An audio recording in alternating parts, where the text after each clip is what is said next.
My name's Hauson. I've been a futurist for a year and a half, working in the local government space. I'm close to graduating with a master's in foresight at the University of Houston. I'm calling in from Irvine, California.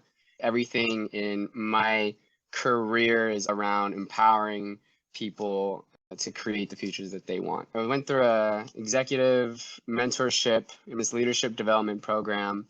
We had to auction ourselves off. It was odd, but in a board of advisors meeting, who are you? What are you about? And then if people like you, they raise their hand and say, oh, I believe in you. So tell me how you first found out about foresight.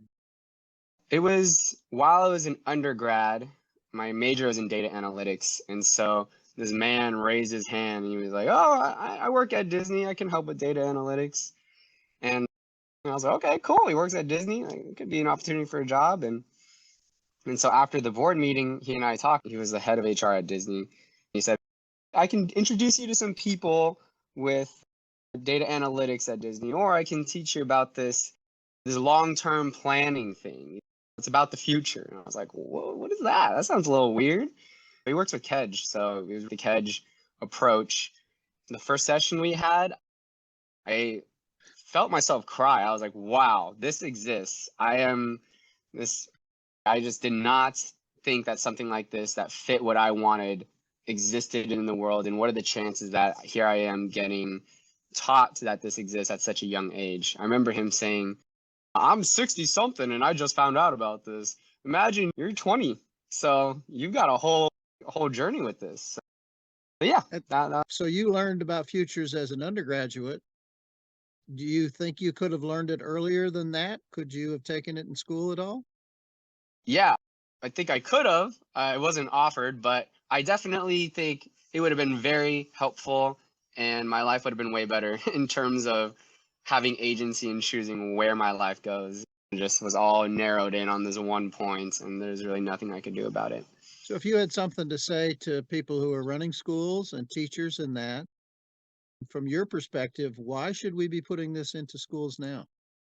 I think especially nowadays, young people have the greatest ability to create change. Like they have access to information and they're really savvy with finding information and using it effectively. They should learn about the future because that gives them expanded choice in where to apply that information and what to build.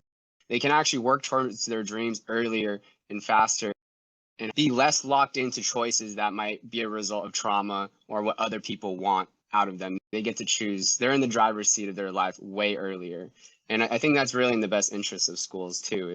Everything is moving so much faster. It's more interconnected than ever. But if we can only imagine one future, and the easiest one to imagine is just getting worse and worse over time. And so if you want to actually generate hope and create a world that is thriving in the next 50 years, then teaching it young is going to influence so many fields. They have the best opportunity to influence so many different parts of the world. It's pretty worth it. One last question. So you're working in government and you say you're trying to introduce foresight into that. Do you come into contact with people and tell them about foresight? Why would that matter in a government context? Why should citizens understand it? If they really practice foresight and change the way that they interact with citizens, then I think citizens can see that the future doesn't have to be a set way and that there's other possibilities, other alternatives that exist. And so if local government leads the way, walks the walk, then so can citizens. And so citizens' quality of life gets better. And by learning from local government, their lives in turn get better.